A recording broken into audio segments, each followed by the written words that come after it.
Hey ho, welcome to Parker's Reefs. On today's episode, we're going to have a fully guided tour of everything that's happening at my local fish shop, Deer Park Aquarium.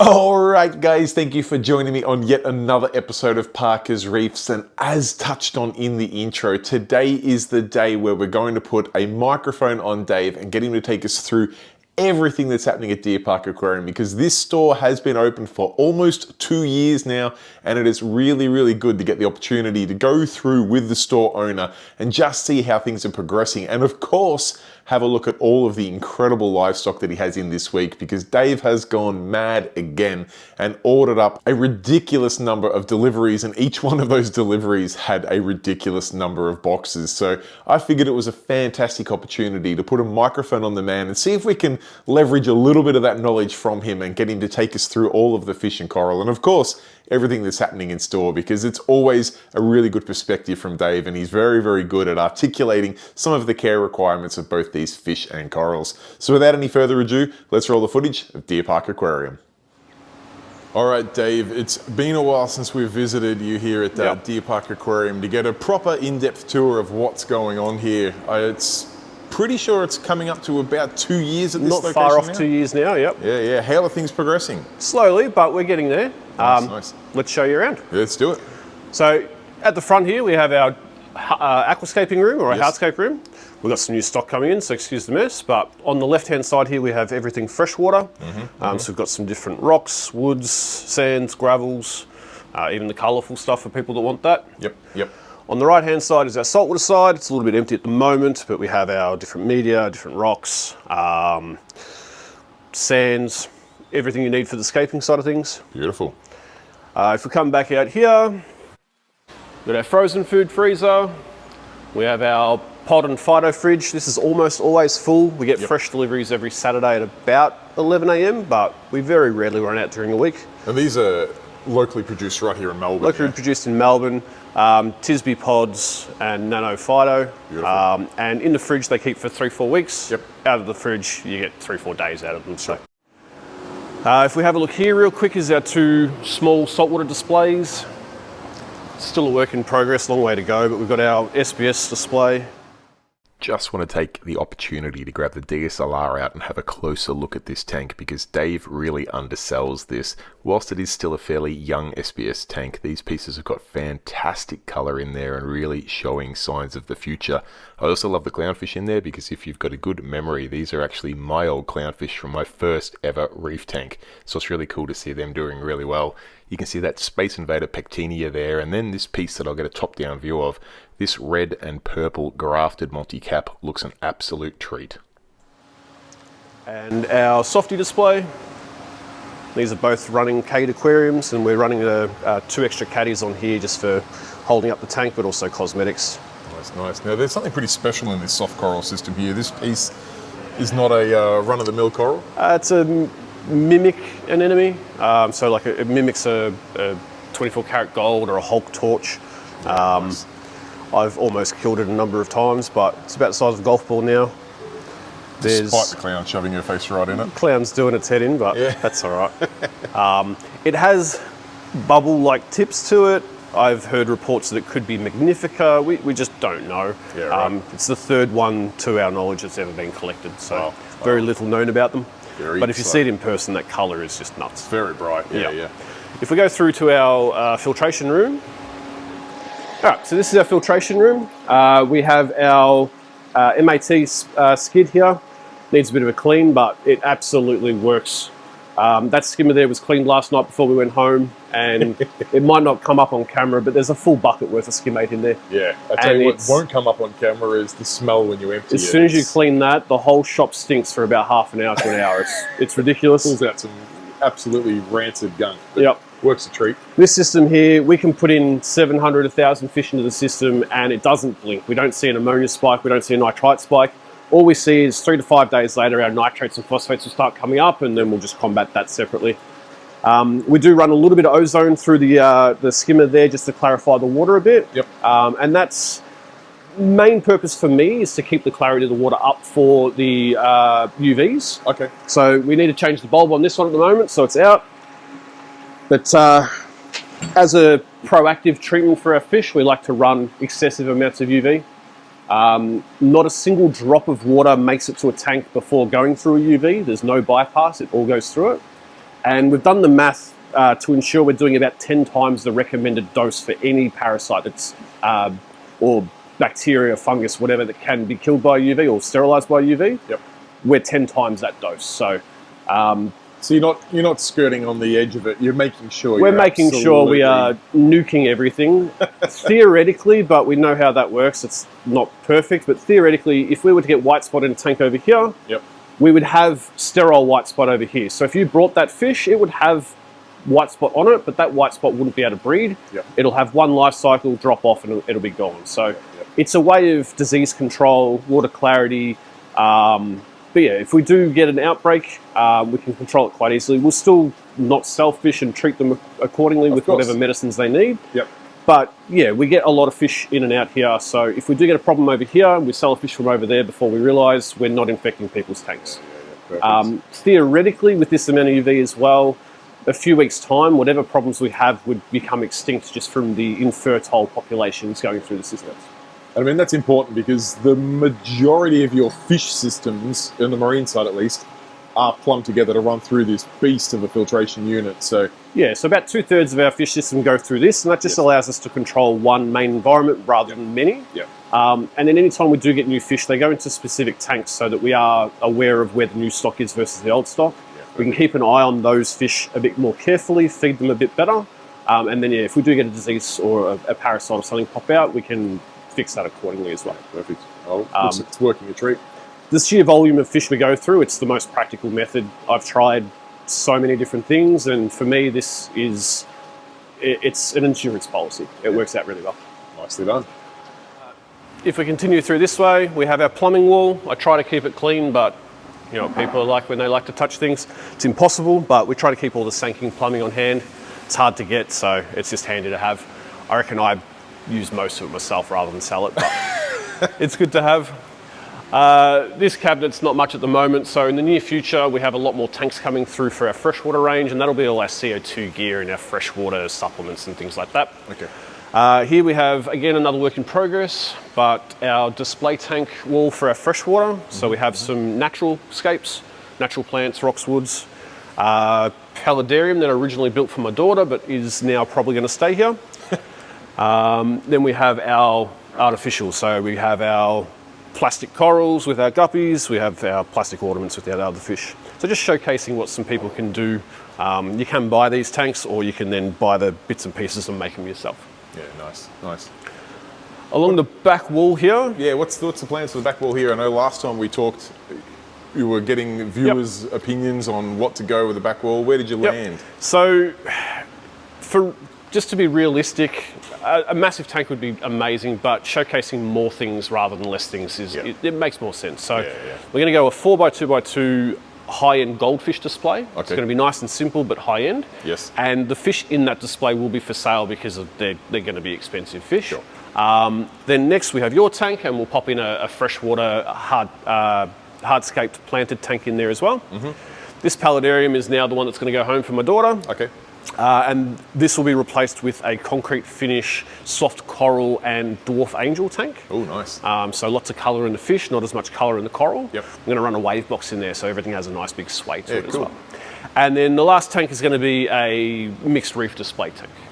This should be up and running probably within the next month. Okay. And then the soft coral tank very soon after, if not similar timing as well. The planted tank will be the last on the list. Very good. We'll rush through this real quick. We have our plastic scaping, so all our hardscapes in the front room because it's messy, the plastic stuff out here where it shows off all the colour and that sort of stuff. Yep. Then the general consensus on this wall is we start off in our freshwater world. Yep. So we have freshwater filter, freshwater media, freshwater lights, freshwater accessories. There are some things like the tongs and some nets and stuff that can go both ways. Crossover, yep. As well as air pumps and water pumps. We then have our freshwater filters. The middle section here is food and more common items, so more nets, media bags, filter floss. Our heaters on either side, we have our high-end range and our cheaper range, and then just a whole heap of different foods. Yep. Aqua Munch here is a new food for us, made here in Australia. They make some of the best food I've ever used. Their colour enhance is ridiculous. They mainly just use flake at the moment, but we're hoping to see pellets soon. Okay. But they also do this gel stuff here, and it's a powder that you pour boiling water over, and it activates the seaweed into a gelatin and makes this, like a thick jelly-like food. Yep. The fish go nuts for it, and it's a good way to feed a lot of fish quickly and cheaply. Nice. So that's really good for fish breeders or anyone that wants to enhance some colours on some bottom feeders and stuff like that. Beautiful. You have your general air accessories, nories, automatic fish feeders, more food. Then we come into our saltwater section, which is a bit empty at the moment. We're slowly building this back up again, but we have our lights and brackets and accessories. We always have a nice range of coral essentials in stock, Continuum. We have our Rofi magnetic frag racks. Yep. We have a small selection of frag gear as well, which will be up very soon. Rolls, Triton. We have most of the range of Triton. Plenty of test kits. We have the Core 7 Flex method. We have all the different supplements at the top there as well. Their DI resin is awesome and cheap. It's ridiculous. Very good, very good. We have our own, we get these made up ourselves, so our fish traps. So if you need to trap a fish, they're a good size, so you can also use them as an isolation box if you need to as well. Yeah, well. And they come in 4 different sizes. Salt and RO on tap. This has been problematic, needs a few tweaks, but whenever the hoses fall off the top there, they like to flood the shop, so we've got to fix that up a bit better. Fair enough.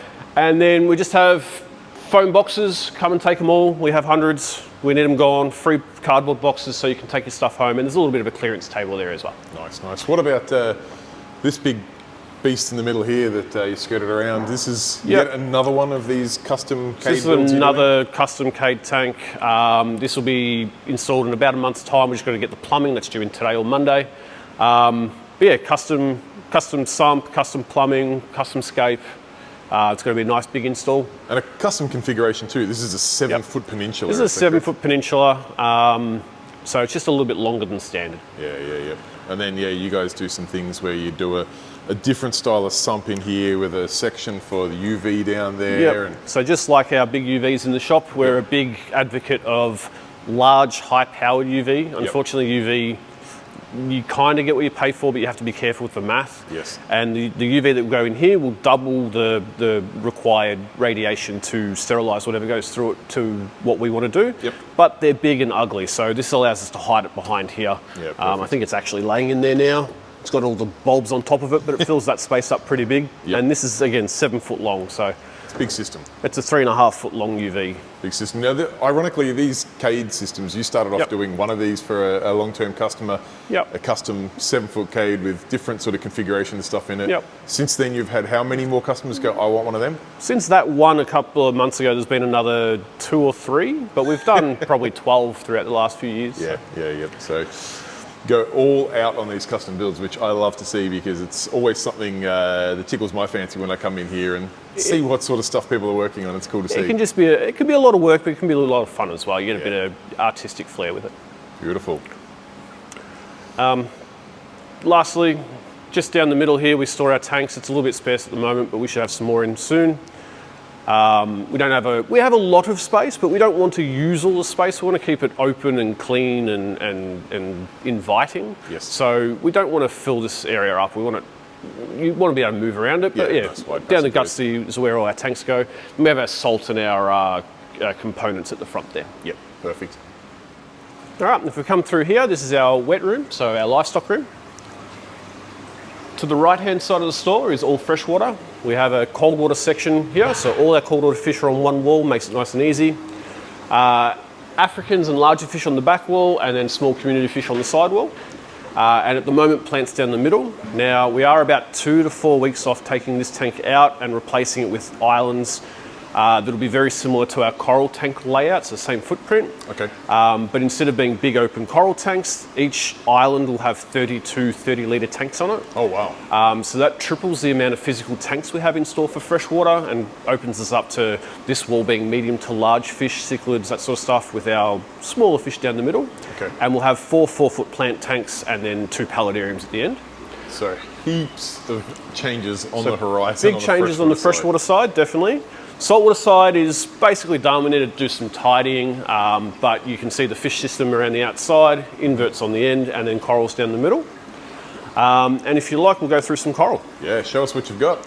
So this is our cheapest section. It's mostly frags or some smaller pieces, sometimes some damaged pieces, but $35, 3 for $90. There's a few zoas. We like to keep it minimal in here. That way we don't have what we call hugs and kisses, where the corals start killing each other overnight. Yep. Whether it's they're a bit too close, the flow moves them, the snails move them, because we do love to have snails through our systems. Yep. But there's the $35 tank. This at the moment is a clearance tank with just some older coral that's been here for a while, some frags, some damaged stuff. It's usually $35 as well. Yep. If we come around this side, this whole area here is $60 tanks. So we've got 1, 2, 3, 4 $60 tanks. So every piece in each of these tanks is $60. You buy 3 for $150, so it's about a 14% discount, and you can carry on any further piece will be at that discounted price as well. Nice. You can mix and match from any of the tanks. We find that this is our biggest selling price range, so we try to keep the most stock here. Got this nice big bright orange chalice. Yeah, this chalice, gold I'm spot. going to dip my hand in there to show people.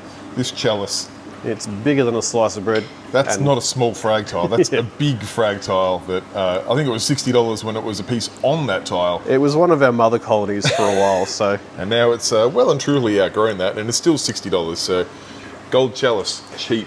nice purple sonaria, nice maize coral, Beautiful, beautiful. nice speckly lobo. Over here, we've got some Fabias, Acans, Blastos. I think Pictinia. Fabias are probably a coral that could come in again. Yep. As one of the next ones. They're affordable, they've got great patterns, fairly easy to care for. We need more people being excited about their tank on the internet. So Yeah. if you've got a tank at home, you get a piece you love, throw it on the internet. Yeah. Like 5 years ago, people would be like, look at this coral I brought, look at that, and it'd start trends in the hobby and get other people inspired. So we need more of that. More of that. In here, Got some crazy morphs and stuff on the base. yep, we've got some Deadpool, I'm blank, but Some sort of speckledy orange galaxy call type them? thing. yeah, we've got the galaxies, but the green and orange has a different name. Jawbreaker, there we go. Jawbreaker, yep. Got some small basic ricks in there for $60. Yep. Creamy soda, plenty of cleaner shrimp in this week. Yeah, nice. A couple of gorgonians, orange or sunburst pavona, some sun coral down there too. Beautiful.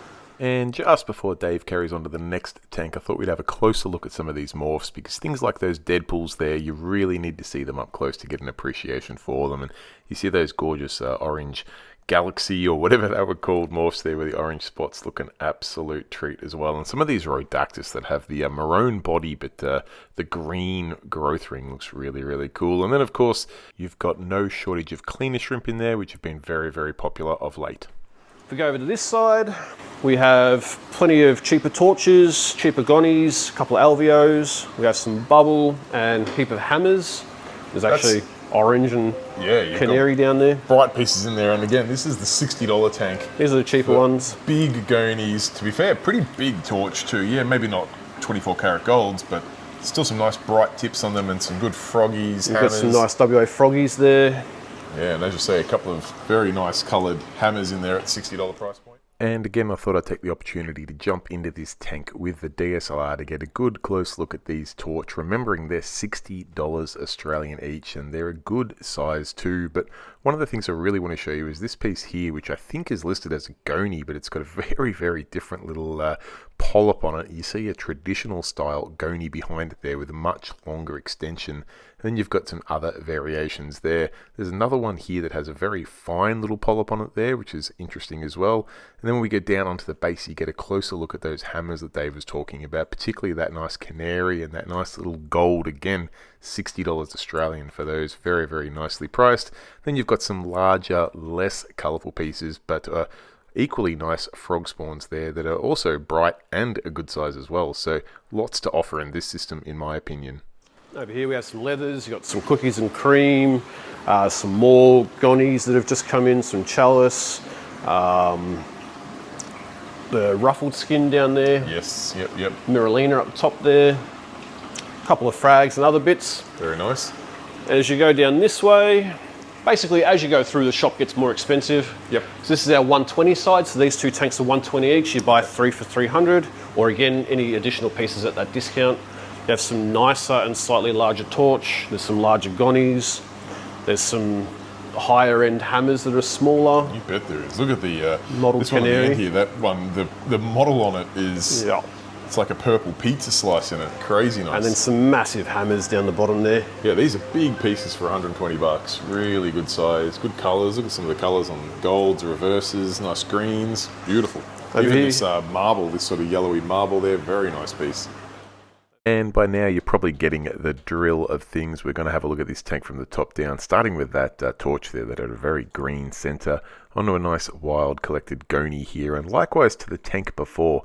There's some other gonies here, like this one here, that have got a very interesting little fine polyp on them, and a sort of medium length extension. So there's plenty of cool options there for wild goni fans out there, but these hammers probably steal the show in this tank. These are the smaller ones on the top shelf. You see that gold, the toxic green model there, these nice canaries, and these have got multiple heads on them for that price, so you're getting quite a bit of bright hammer for your money. But if you want even more, have a look at the size of these pieces down on the base. They're massive, and they still have fantastic color as well. Really nice reverse there. That big gold has got some good color to it. Even this green here has plenty of green in it. No shortage of tone there at all. You get across to some these nice ones, green here with an orange tip. Nice reverse there, and even a teal one up the back. Very nice indeed. Over here we have the large blasto colonies with a couple of Symphilia Wilsoni. We've got some Lobo, big Pectinia, some more morphs. These are either nicer or more of them. So you've got the big Persian rugs, couple of Deadpool, a fair few Interstellars. Yep. At the top, That's the price per rock there. That's not per yeah, we don't head. sell anything per polyp here. It's per piece. So if there's 10 pieces on the rock, it's the whole rock, not just per piece. Nice. At the top here, we've got a couple of red gonnies. We've got some nice Bernarda Pora that's just come in. Those Bernarda Poras, the colour on them is stunning. The yellow and orange is as bright as it comes. The purple Monty down there, it's got some pretty cool shapes to it. Nice. Some more Miralina, some more purple Monty. Nice gold chalice for 120 bucks. It's just ridiculous. Yep. Yeah, gold chalice, and then you got crafted your Sunfire Monty cap. Look at the colour on that one there. The red bleeding through it is bright. Alright, and starting at the base of this tank, we can see those blasto colonies that Dave was talking about. A good variety of different types there. Heading across over to the Wilsonis, which are a coral that always gets my attention. And likewise of getting attention, these two Lobophilias in here, or Pachyceptors, are incredible. Really nice shape to them, good colour. Got that nice Pectinia up the back there, and then you get onto these different Rhodactis here. I quite like the fluffy one at the back there. It's got really bright little yellow splashes on it, or fluffs on it, which makes it really stand out even from across the room. And then you've got those nice maroon ones which look nice up close for a bit of contrast. This Bernarda Pora up here is a stunning piece. The colour of that is to die for. Some nice glitter red gonies, I believe they are, at least red if not glitter. This Acan is a new piece that came in and has all the colours of the rainbow in it. Really nice piece. You've got, here's that one of those purple Monties that Dave was talking about. You see that one's actually a purple base with green polyps. You go past that Miralina, I think he called it. And then onto the second of the purple Monties there. This one is a solid purple. So nice little variety of pieces there. And then you get onto that grafted Sunfire Monty cap, looking a treat. In fact, there's a couple pieces of that there.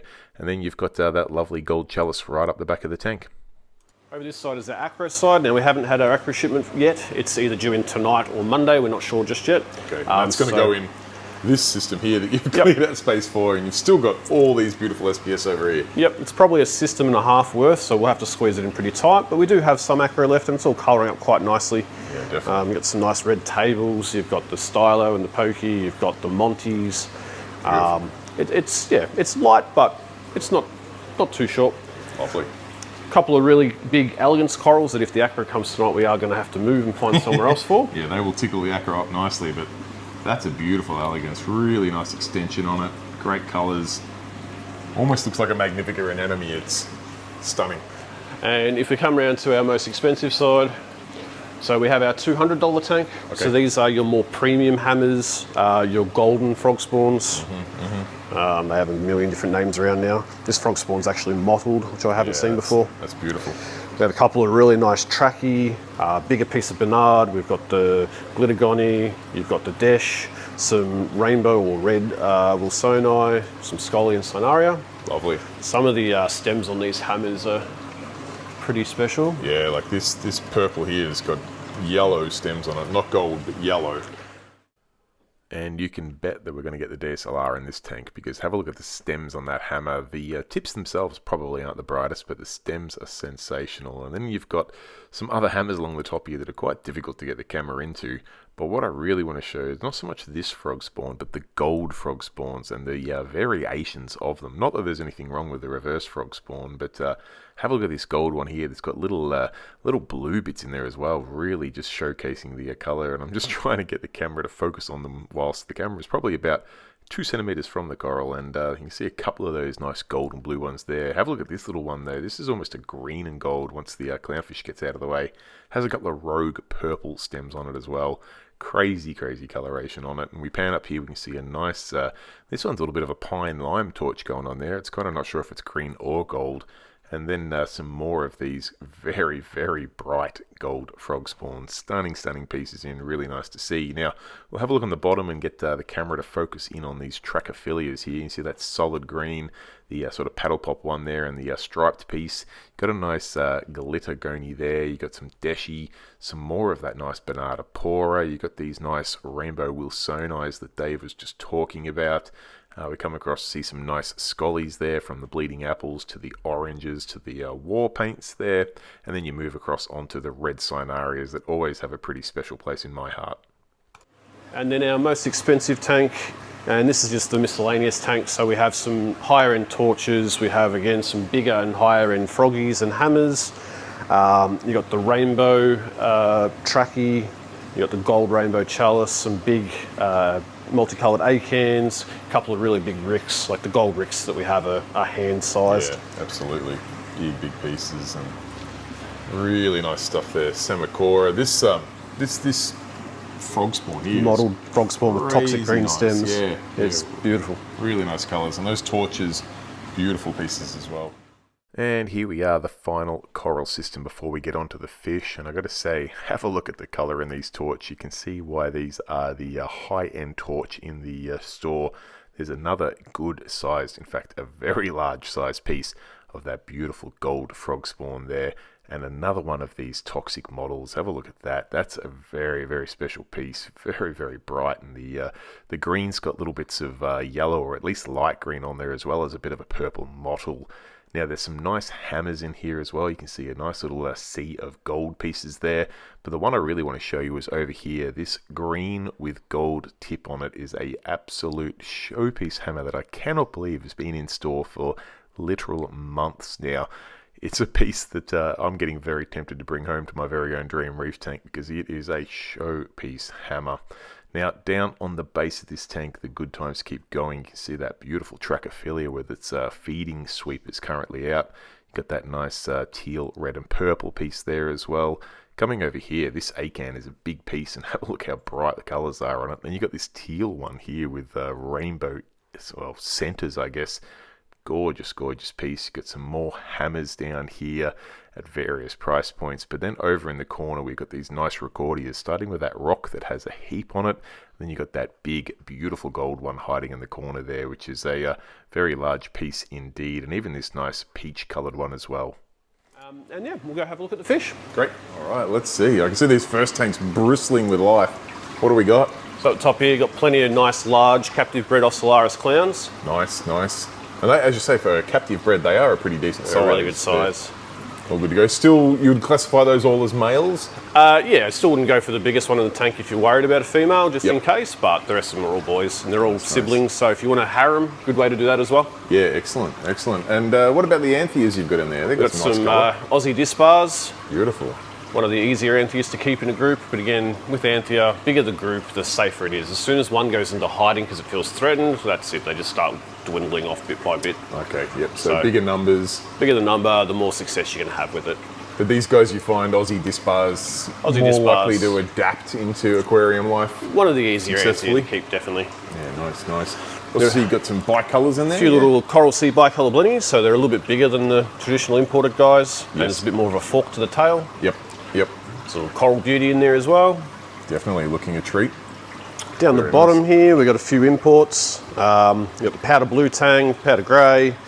There's a blonde naso tang. Yes. And then locally, we've also got the bicolour parrot there for someone that has a big tank and no coral. Yeah, so this guy looks small and cute now, but he gets big and... He gets big and disastrous. And behind him there, you've got the sunset dotty back. Yeah, tell me about him, because that's not a fish I believe I've seen before. That's got some pretty crazy coloration to it. At the shop here, we like to get things in that are suited to most people. Yes. Every week, we make a couple of silly purchases or things that aren't as appropriate as they could be. Sure. And this is one of those guys. They're beautiful. They've got that fade. If you're into Counter-Strike, it's basically a fade. They're super aggressive. They're cryptic, so they like to get themselves a bit of a cave or an overhang or something hide under there, but then they'll protect that quite severely as well. So, right. So yeah, it's big and angry. Big, pretty, angry. Not overly appropriate to everyone, but every now and then. Fair call, fair call. Also see a lovely, is it arc-eye hawkfish in there? Yeah, there's an arc-eye down there. He's only tiny at the moment. He gets a fair bit bigger than that? Yeah, arc-eye is probably like the 5-6 inch mark eventually. Yeah, right, decent One size. of the more active swimming of the hawks as well. Yep. And then we've got a cleaner wrasse. We've got a few cleaner wrasse through the store at the moment just to... This one's probably one of the larger cleaner wrasse in the store. What about this guy back here that sort of looks like a filefish? He's a Y-net filefish. So just another type of file, has that sort of pattern on the background. It's spotty, but just something different. Yeah, nice. Up here we've got some Barrier Reef chromis, an Australian endemic. A lot more peaceful than your traditional blue-green chromis, but a lot more food orientated as well. So you've got to make sure you pump the food in so everyone else gets some. Okay, right. I mean, chromis are already food orientated, so these guys even more These food guys orientated. are just piranhas. They've only just come in last night and they already know that the hand means food. Yeah. Fresh off the Barrier Reef, freshly looking at fingers for food. Crazy. We've got a nice Tamini tang in there who's close enough to full size for captivity. And Tamini tangs, I think they're underrated. I've never had one myself, but I think for the price they go for, they're a stunning fish. Yeah, really that orange nice in the fins and the white in the tail, the contrast is stunning. Great algae to see the lips turn white from just pecking at algae all day long, wow. like most bristle-tooths. And I mean, I know tangs are tangs, but aggression-wise, are they something that's... Again, towards other bristle-tooths, if you introduce something later on, may be problematic, but most other fish won't care about them. Yeah, okay. Most other tang species. Lovely. Down here we've got a pretty big maroon clown pair. Yeah, the female in here is absolutely stunning. Big, proud-looking female. She's got great size, great coloration, and I mean, the male's not bad either, but yeah, she definitely steals the show for me. And then you've got another pair of slightly different clownfish in there. So pink skunks. Again, just a bit of variety. They're one of the clownfish that don't really look like clownfish. Yeah, I'll try and get some DSLR footage of them to show on screen, but as you say, they don't have those sort of traditional markings that a lot of your clownfish do, like... Then we have your traditional standard... Yeah, your trademark clownfish pair there, the Ockies. Wild caught, so they had those really fine details on the black lining, bright orange colour. Very nice. Stunning animal. What about this little guy in there with the Ockies? There's a tiny little fang blenny back there. Now tell me, he's called a fang blenny. Yep. They have fangs, almost like a spider or a snake, that have venom in them. Okay. They're unlikely to bite you, but if they do, you probably want to keep an eye on it. Keep an eye on it in hospital, or? I've never heard of anyone being bitten by one, so Okay. we just tell people to be careful of it. If you do get bitten and something's not right, just go straight to the doctors, get them to check it out. Yeah, fair call. Then we have a little neon spotted puffer. You say little? Papua puffer. He's a decent sized unit there. Yeah.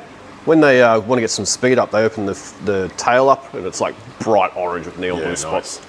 Very, very pretty. On the next tank, we got a couple of razorfish. Again, they've just come in last night, so they're still settling.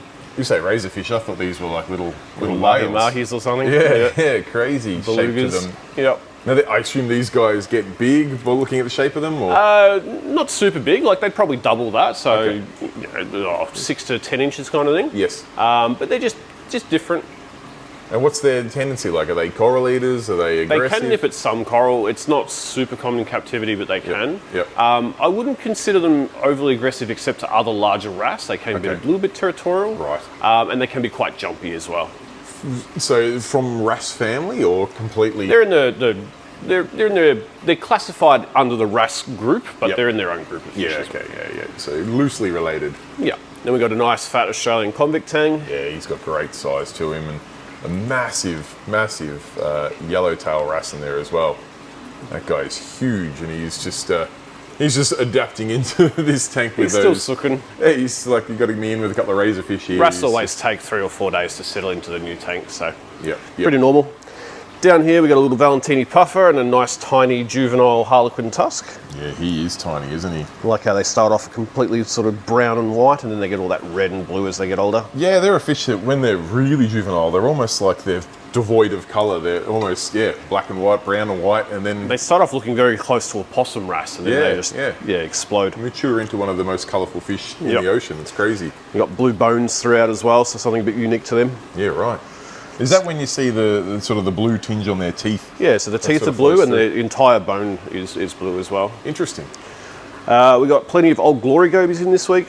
Yeah, yeah. Court jester goby. These are a nano fish, sort of pinky sized, full grown. Yep. And they're a janitor. They sand sift, they eat algae, they eat cyano. But because they are small, we kind of liken them to a hermit crab. They clean up a little bit of everything, but they don't do a huge amount of anything else. But they're a stunning, pretty fish. Lovely.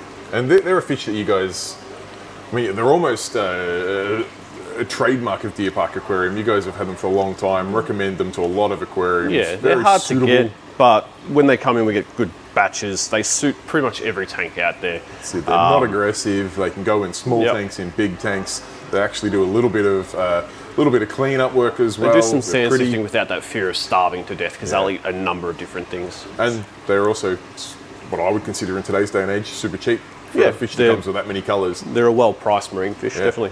Very We've also got some yellow and blue assessors in there. Some Yes. of the blue assessors, particularly that one sulking at the back there, are massive. He is, isn't he? It's hard to see through all the old glory gobies, but yeah, for an assessor, I don't think I've ever seen an assessor that big. These guys are essentially just like another, like a basslet of torts. They're cave dwellers. They swim sideways, backwards, upside down. Yep. People often freak out when they're sitting upside down looking at you, but it's just how they exist in the ocean. Yeah, so yeah, they exhibit they're that not behaviour. dying, they're fine. Yeah. Well, they're not dying if they're swimming upside down, Yeah. put it that way. Onto the next tank, we've got a couple of magnificent fox faces. These are pretty small, so are an amazing size. Yeah. One of the few fish that naturally eat bubble algae in the tank, so great janitorial fish there. Yes. You got the yellow and the red in the fins, which looks quite nice. And then, I don't know, white fish by themselves always just look meh. Yes. You get them into a tank, and that white is just it's a colour that we need in our tanks. It Yeah, contrasts everything so well. Very nice. Very nice. And yeah, I mean, they're obviously will have a nip at all types of algae, but it's one of the few fish that we do see very frequently picking at Obliterates bubble algae. bubble algae, yep. Yeah, very nice. Then we've got some boring old blue-green chromis. But in amongst them, we've got some of the red leopards. Yeah. These guys hate a lot of medicine, so you've got to be very careful with them. And they do need huge amounts of food, but they're another grazing fish. So you need an established tank full of pods and stuff that they can pick on throughout the day. Okay. We then got the New Guinea wrasse. Yeah, that's these black and white guys. Yep. Yeah. It's another Nempsis. So Very again, pretty fish. snail and shrimp eater. Okay. Fairly fast metabolism, so just lots of life in the tank first. All right. What about this angry-looking guy that's sort of pretending to be a He's a red leopard? black margined wrasse. He's in the triple fin wrasse family, which is, I don't know, kind of like a cross between a Maori and a hogfish. Right. They look angry, but they're usually pretty good. Okay, as I say, looking at that face, Yep. that mouth in particular, I'm like, he's going to decimate everything. I But love how the eyelids come down on just this really angry slant as well. They always look grumpy. this has got a grumpy look to Yeah. it. Yeah, nice, nice. Down here we've got a nice school of gold striped cardinals or yellow striped cardinals. Another slow moving peaceful cardinal. Good filler fish. Yep. We've got a nice male lineatus at the back there. And the powder blue tang. The lineatus is a fish that I'll try and get a DSLR picture of him on screen. They just have so much detail and color to them that you really need to see up close to appreciate. The closer you get, the more it stands out. Agreed, the more you yeah. see. Yep. There's some juvenile female lineatus and labutis up the top there. Very nice. Labuti's another asset again. You get a nice DSLR shot of those, or you just get up close to the tank when they're freezing like that. Pinstriping on an old hot rod. Yeah, beautiful fish. Really nice. Then we've got Cooper's Anthea, probably the easiest Anthea in the ocean in my opinion. Yep. Another Australian guy, nice pink with a bit of red highlight. Very food orientated, very, very easy to go. You can have one of these, you can have 20 of them, they're all but bulletproof. Yeah, nice, nice. Got a little pygmy angel swimming around the front there as well, screaming for food. He's very excited at the moment. What about these big monsters you got up here? So this is our invert wall, but we're going to keep our larger fish in the top tanks because they're nice, big and open, and then our inverts in the bottom. Sure. We've got an absolutely massive Australian stripey here. And a nice big emperor as well. Beautiful. Then you've got a little Picasso and a unicorn tank. Beautiful, beautiful. The lions are still here. They're growing up. They seem to have big bursts. But they're the better part of 8 inches now, I reckon. Yeah, they're a big sized fish. They've been here a long time now, so they're well accustomed to... They'll eat pellets and stuff if you want, and they associate people with food. So anyone that walks up to the tank, they come up and try and show off. Very sociable. And you've even got a tropical abalone in there. Yeah, that there's an abby at the back there. Stacks on top of him. They obviously can't sting him. No, lionfish aren't going to... Most marine fish aren't going to actively sting something. Yes. It's a defense mechanism. Right. So it's usually our own fault more than the animal's fault if we do get stung by these things. They're just defense mechanisms. Yeah, yeah. And they're obviously not seeing any need to defend themselves against the abalone, so they're not going to sting it. But they're not going to swim up and come and stab you. You're going to accidentally smack into them or step on them or something like that. Fair enough. I just saw him stacks on that abalone. I'm like, it obviously doesn't sting him, but they're fine. He's all good. We have an overflow of soft corals at the moment, so crazy number of softies. Just a couple. And a huge variety too. You've got so many different types in there. And it's early in the day at the moment, so most of the polyps are not out and they're all closed up, but give it 3 or 4 hours, they'll look pretty cool. Definitely. What about these cute guys on this side of the tank here? So we've finally got a number of biscuit starfish back in stock. Beautiful. Make sure your tank is nice and established for them. Make sure your tank doesn't get super hot. They do not do well at 27, 28 degrees. 24 to 26 they're fine, but any hotter than that they start to struggle. Okay. But a nice, pretty cool cleaning animal. They don't do a lot of noticeable cleaning, they just look pretty.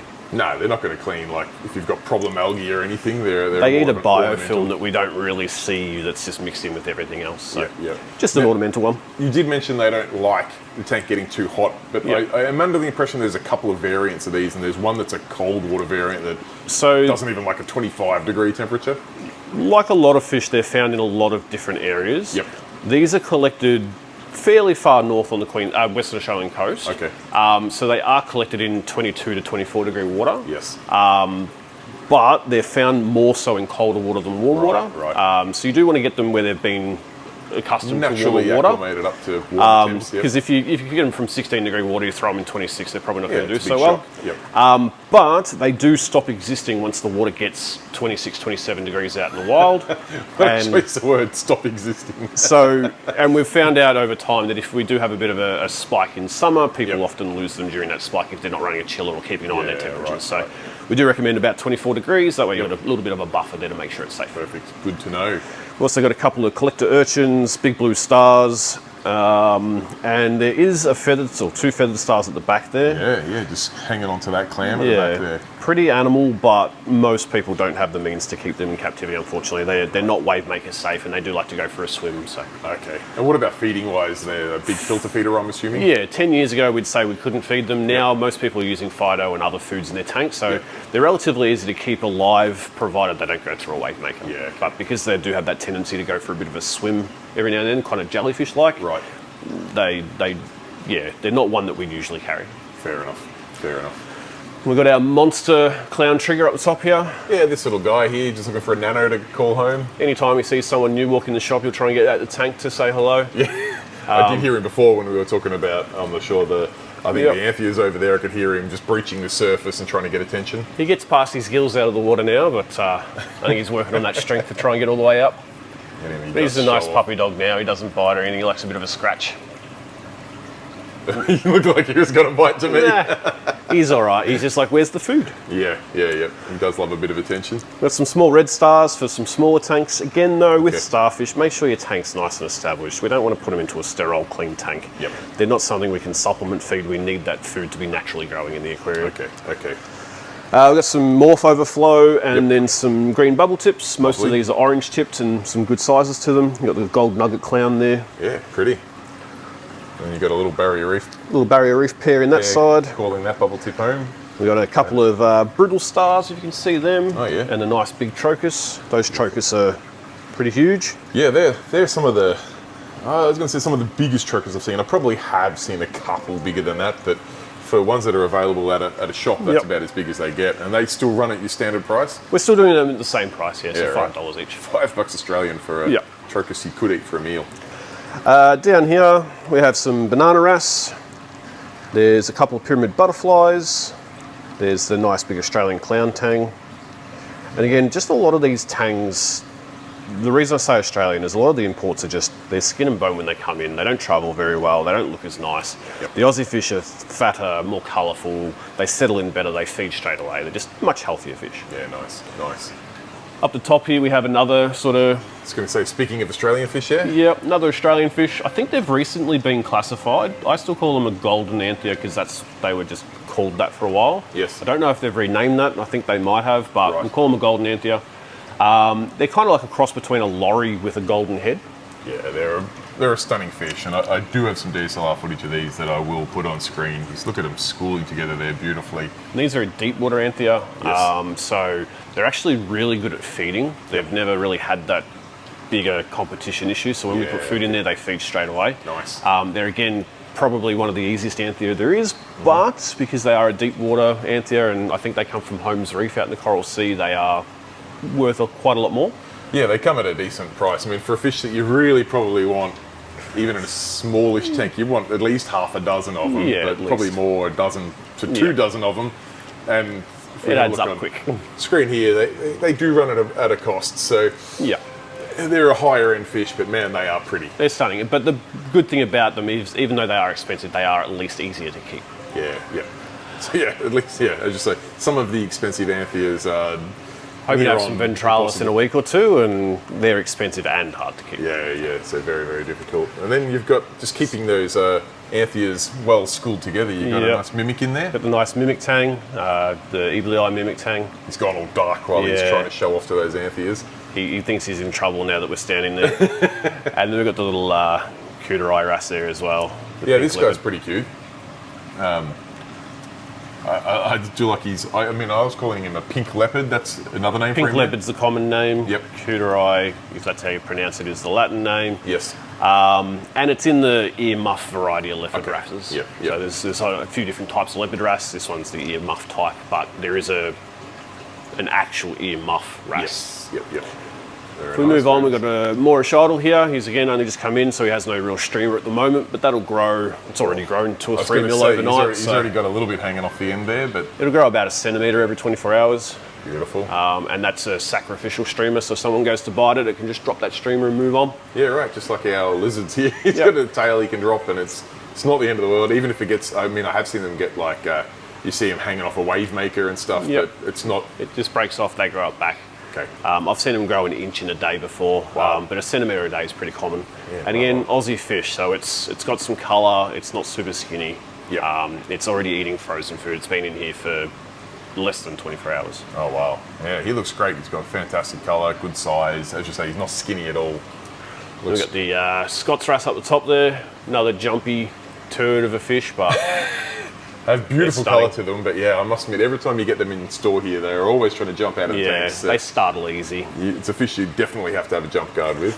We got a tiny adult coloration chorus wrasse, which surprises me that it's that size and it's got adult coloration already. Yeah, so these are the ones that normally look like a clownfish when they're juvenile, red with the white stripes, and then the yellow tail and the blue dots come in as they get older. Right. The blue dots start at the tail and slowly work their way up the body. Okay. And he's 99% of the way there, so I'm surprised because it's quite small still. It's less than 3 inches. I mean, they get big, So they get like foot sized, shoe sized. So he's definitely juvenile sized. Nice little keyhole angel underneath him there as well. There is, but I mean, the keyhole angel, you can imagine where the name comes from with that marking, but it's that guy that just swam past him that you've deliberately not been mentioning yet. We'll save the best to last. What have you got there? So it's a whitetail Tahitian coal tang. Beautiful. So again, in our tanks, our fish are never going to look as pretty as they will at home. And photography can bring out some colour, but I don't think it'll bring out his colour. Yes. You have that yellow eye painting, which is just beautiful contrast. You've got that stark white tail. Yep. But the body in our tanks here, they're going to look, there goes the Scots wrasse. Scott's doing what Scots do. They're going to look like a rusty brown colour. Yep. At home, once they settle in, that rusty brown becomes a like metallic brandy colour. It just looks absolutely stunning. It's pearlescent and rich. So one of the prettiest fish you can get. I absolutely agree, and not a common fish by any stretch of the imagination. No, we don't get our hands on them often. They pop up maybe twice a year here in Australia. Yep. Again, bristletooth tanks, so really good algae grazers, so they don't just look pretty, they also have a purpose to them as well. Yeah, wow, kicking goals. Very, very nice. If we move on to this one, we've got a whole heap of captive bred swallowtail chromis. Captive bred? Captive bred. Wow, I did not know we were captive breeding chromis now. Neither did I when I first come across them, but if I can get something captive bred, I would. Yeah, absolutely. This is probably the third or fourth batch of these we've had now. Okay. But just another different schooling fish. These are a greyish kind of colour with a black outline. Beautiful fish. A couple of blue tangs. We've got the nice gold bar spotted rabbit. Yeah, they always really show their spots very, very nice, particularly with a flash. If you take a photo of them, the gold literally does reflect. And another one that in the shop, they sort of look this dark orangey colour with this dark blue. At home, that dark blue base becomes like a silver foil metallic blue, and it just shines. Very pretty. The nice chunky dog-face puffer. I do love this dog-face puffer. I'm not sure if you've had him for a couple of weeks. He's been here for about 2 or 3 weeks. Yeah, he's a really sociable guy, and I'm surprised he hasn't found a tank yet, because he just looks in great health, and he's very friendly and very interactive. Little chihuahua for your fish tank. Yeah, beautiful. There's another jumpy Scots wrasse at the back, and then because we do have so many fish in the tank, we've got the little chocolate goby at the back there. So they're a sand sifting goby. They're one of the more aggressive ones, so if you do have a predatory style tank, they're really good because they won't put up with any other fish's crap. Whereas oftentimes sand sifting fish are a little bit more docile, they just protect their cave. This guy, he won't put up with nothing. Then we've got a nice small but almost fully adult coloration harlequin tusk there. Yeah, he's beautiful. Really nice colours and markings on him, and still, as you say, small size, so you're going to see him grow and fill out. And then apart from the jumpy Scott. Yep, we've got another whitetail here. This one's pretty much full size for captive life. It's not going to grow anymore. Again, the colour's not showing at the moment, but it's a holding tank. There's no habitat for him to hang out with them. And you got two in just because, you know, you wanted to prove yourself wrong and say they're not rare, we've got 2 of them. Yeah. Down the bottom here, they're not hanging out with each other just yet, but we've got a pair of zebra angels. She's got the female there. She's got the black in the tail and the yellow top. Nice little checkerboard sort of pattern, and then the male has the zebra stripes. They are an interesting pair where they do look like completely different fish. It's quite strange, I find that, but they're a reef safe angel. Yeah, so Genecanthus species, which this is one of the cheaper ones, thankfully, are reef safe. They're planktivore. They just feed from the water column. Beautiful. And they're pretty much every single one, the male and female, do look quite drastically different. Yeah. Very interesting. We go to the top here. These are some imported dispar. Okay. I'm not sure if it shows up on camera, but they're a lighter sort of colour. Right. They're not quite as vibrant to my eye. The male does stand out a little bit better in the corner there with the orange and the purple top fin. We've also got a female lineatus up there and a juvenile that's just starting to get the blue spots of the chorus wrasse. He's just got a little bit of the juvenile coloration on the front and a little bit of the adult coloration on the back. That's one of our tiny, he's not the smallest, but he's one of the tinier cleaner wrasse that we've got in stock at the moment. Nice. People do like their cleaner wrasse quite small, obviously, to get them settled in the tank. The thing with cleaner wrasse is their natural diet is picking things off fish. So when you take a fish out of the ocean and you change its diet to pellet food, it might be eating happily and healthily, but it'll just pass away because it's not getting the stuff that it needs to survive. So when it comes to cleaner wrasse, you really need large fish in the tank to sustain that natural feeding behaviour and to get all those oils and proteins and stuff into them. So the smaller it is, the less massive fish you need to sustain them. So Yeah, smaller perfect. is always better. Definitely, definitely. Down the bottom here, we've got a couple of captive bred barber-eye seahorse. They're These- teeny tiny. Nice small size, and barber eyes have just got those intricate sort of, well, barbs, I guess, for lack of better Yeah. words on them. Just to give them a little point of difference. Care-wise, any more difficult than No your more other different seals? to the others. Yep. Being captive bred, they're already eating frozen food and stuff like that. Perfect. So Do they mix with things like your cooters that you got in the next yeah, we tank? have no issues mixing seahorse Yeah. species. Nice, nice. We've got some cooter, some nice oranges, Yeah. Good fish. And then what about these gobies you've got in and there? then we've got a pair of sand sifting twin spot gobies. Yes. They're basically full size for these guys. They're a very small one. Oh wow, very small. These are one of the harder sand sifting species to keep. Okay. They need that life in the sand bed. Yes. We only ever get these probably twice a year and only from Australia. We find the imported ones, just unfortunately the damage is done. Yes. But the Australian ones do really well. But again, even though they're small, we put them in a large aquarium. So Yep, a large yep. peaceful tank where there's plenty of sand bed. They're not going to get through that sand bed in a month or two. It's going to take them quite a while to deplete an area. By the time they've finished one area, the other area is re-established again. Yeah, right. Interesting that being one of the smaller types, Yep. they're one of the more difficult. They are. They don't eat prepared food. It takes a lot of work. Like they're 10 times harder than the average mandarin is to get to eat. So Wow, they okay. need that sand bed. That's a good way to describe it. Most people are familiar with mandarins needing to be in a very established tank. Yep. And could be one of the more difficult fish. If it's not established, those guys are 10 times the difficulty is. I'll point out some mess. So in the seahorse tanks, we put quite a lot of food in because they're slow moving. We Yes. actually feed way too much here. It's not funny. But you'll see there's nothing in this seahorse tank, so there is a week's worth of food on the floor. Yep, yep. These guys have been here for about 24 hours, and the tank is halfway Already to clean. stripped it. So Yeah, wow. they do process quite a lot of food. Good to know. We've got some little baby Bengai cardinals. We haven't had them for a while, so it's Yeah, good to they're- see them back in stock. Great to see them back in. I do like just the fairly contrasting fish to anything else in the marine world, really. Yep. They're very They sort of stagnant. just float, and then they Yeah. just have these little darts to them. They do, yeah, Yeah. really different swim pattern, and also just a different shape to them as well. Yep. Good nano fish as well, really. They Yeah, in any tank really. Just again the contrast of that whitey silver colour is Yep. amazing. They don't swim around too much, so you've got to go looking for them half the time, which is part of the fun of having a reef tank, I reckon. definitely. If we go into this one, we've got some assorted butterflies, so coralvores. They're going to eat your corals. But again, we have a few people that keep non-coral tanks, so we Yes. want to cater to those as well. And I'm going to say, these guys, the colours and markings on them, and it's a They're shame stunning. they touch coral because, Yeah. man, they're a pretty fish. They are. And Also not got- expensive either. Yeah, so if it's cheap and it's colourful, it's usually because it doesn't suit everybody. Yeah. Supply and demand. Yeah. We've also got the bicolour angel in there, same sort of situation. It's going to I was nip going to a coral, say, he's but an cheap angel, and but colourful. he's still a coral eater. Yep. With the one little lonely bicolour anther left, we're hoping to see some more of those next week or the week after. Yep, yep. Absolutely beautiful fish. He's starting him to really into it. get some colour now. Get him into a school again, and yeah, Yep. they're a fish you need to see in person to really You appreciate do. the colour because it does sort of blend a little bit. In person, it has this like pearlescent shine and just lavender purple. It's That's stunning. it. It's just so difficult to show that on Yeah. camera, but I will get the DSLR and try my best on that. We've got a Naoki wrasse hiding up the top there. Yes, yeah, he's been pretty timid up there, but Yeah. beautiful red, white, and yellow. And then the last little tank, we've got tiny little Bennett's pufferfish. Yeah, this guy, it's difficult to sort of show you the scale of him, but you can see like the clownfish, the small bicolour blenny, and then that tiny little puffer in there. he's going to require, he's either going to have to stay there for a while or he's going to need to go into Some sort of smaller tank. some sort of smaller tank where you can get, Yep. some care and food to him just to make sure he doesn't get lost in the ocean of other fish, I guess.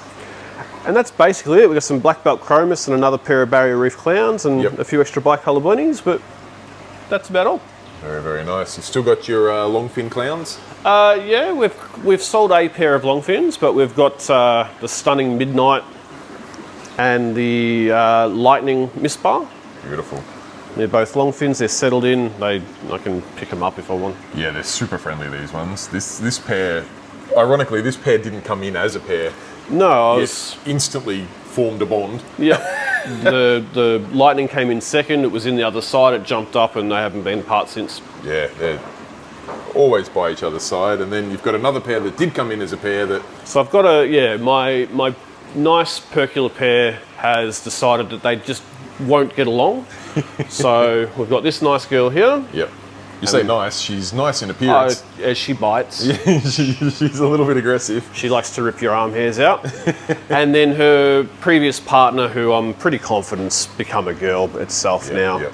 That could explain maybe the aggression. I think so. I think they were just separated for too long that they just went their separate ways. Yep. But we are on the hunt for 2 males to pair those guys up beautiful. as well. So. Beautiful. But if you want, anyone's chasing a single longfin clown, you can probably help them out with one of these ones now. Rather than keep trying to make it work, we're just going to leave them be and we'll find them some new pairs. Yeah, nice. Very good. Amazing. Thanks, Dave. Done.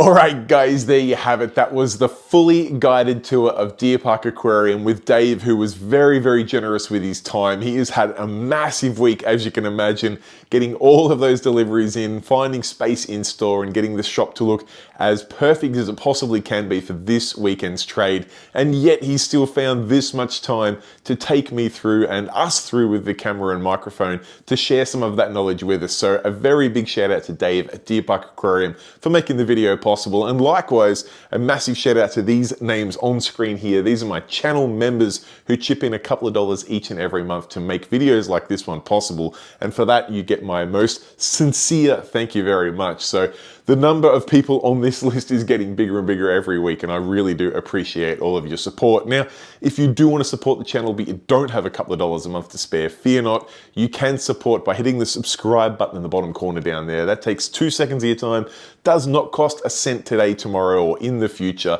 It just tells the YouTube algorithm that you think this is good content and that you want to see more of it, and hopefully that means the algorithm will share it with even more reefers out there, and that helps a lot. You will not believe how much that actually helps the reach of this channel. So if you're yet to become one of our almost 34,000 subscribers, please consider hitting that subscribe button down there. Now, I will wrap things up there. I just want to give you a quick sneak peek. Next weekend, we're going to go visit Blake, who some of you may or may not know is an employee at Deer Park Aquarium. And we checked in with Blake probably about a year ago, I'm guessing, to have a look at his incredible nano that Blake labeled the not so special nano. Well, in that time, Blake has had an upgrade to that tank, and believe it or not, he's about to move it again. So I said, before you shut that system down, I need to get over there with my camera and we'll do another video to see where your not so special, not so nano tank is at, and I'm sure it's going to be something special to see. So stay tuned for that one next weekend. Blake has a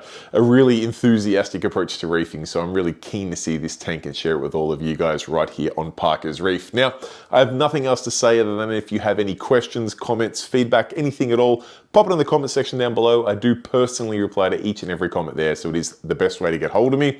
And other than that, guys, I look forward to seeing you next weekend for even more new reefing content. Till then, stay safe, keep reefing. Cheers, bye.